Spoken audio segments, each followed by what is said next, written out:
পা ছিল উপরে আর মাথা ছিল নিচে, একটু উপরে ছিল। আমার সেও দীর্ঘদিন ধরে আমার সাথে খারাপ ব্যবহার করে, সংসার করে না, নালা বাতারে দৌড়ে মানুষের সাথে পরকীয়া করে। আমি তা সহ্য না করতে পারলে মারছি। হত্যাকাণ্ডটি ঘটে তার সাথে তাদের মধ্যে দীর্ঘদিন যাবৎ একটু মনোমালিন্য ছিল।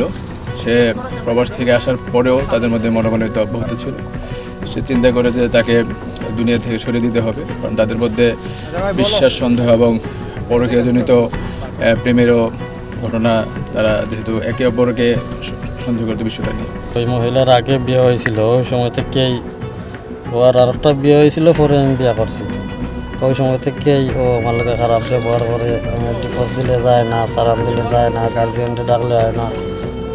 তখন আমি বিদেশ থাকা সত্ত্বেও আমার টাকা পয়সা ওটাই দিয়েছি, দিলে কাজও লাগাইছি না, সব টাকা পয়সা অন্য বাড়িতে দিয়েছি। তখন আমি বাড়িতে হওয়ার পরেও যোগাযোগ করে দেখি যে আমার কোনটাও নাই ওটাই। যখন তাকে মৌখিকভাবে একটা তাকে তালাক দিয়েছিল, কিন্তু আবার তালাক দেওয়ার পরেও তার সাথে সে একবার একটি রাত যাপন করেছে। রাত যাপন করার পরে সে পুনরায় প্রেগনেন্ট হয়ে যায়।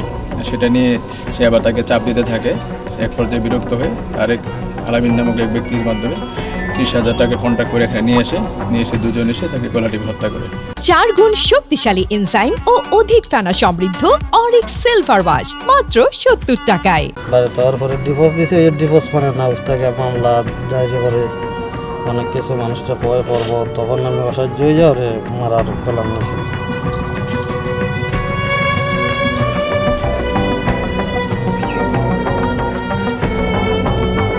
আসবে কেন আসছে যেভাবে কইয়া আনছি আমি মিশা কথা কইয়া। গত 14 অক্টোবর বিকেলবেলা আমরা সংবাদ পাই যে এই পাহাড়ে একটি অজ্ঞাতনামা মহিলা লাশ পড়ে আছে।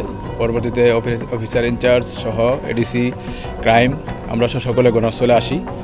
আমরা লাশটিকে শনাক্ত করার চেষ্টা করি, কিন্তু তার আঙ্গুলগুলো একটু বিকৃত হয়ে যাওয়ার কারণে পিবিআইসিআইডিকে কল করে শনাক্ত করা সম্ভব হয়নি।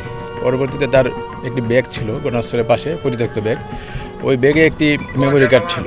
সেই মেমোরি কার্ডে একটি ভয়েস রেকর্ড ছিল।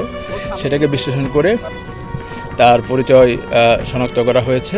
পরবর্তীতে তার মোবাইলের সিডিআর বিশ্লেষণ করে আমরা নিশ্চিত হই যে এই ঘটনার সাথে তাদের স্বামী সেই ঘটনার সাথে জড়িত। পরবর্তীতে আমরা তাকে প্রযুক্তিগত সহায়তা নিয়ে আমাদের এখান থেকে একটি আভিযানিক টিম দুয়ারাবাদ বাজার থানা এলাকায় গমন করে তাকে আমরা আটক করতে সক্ষম হই।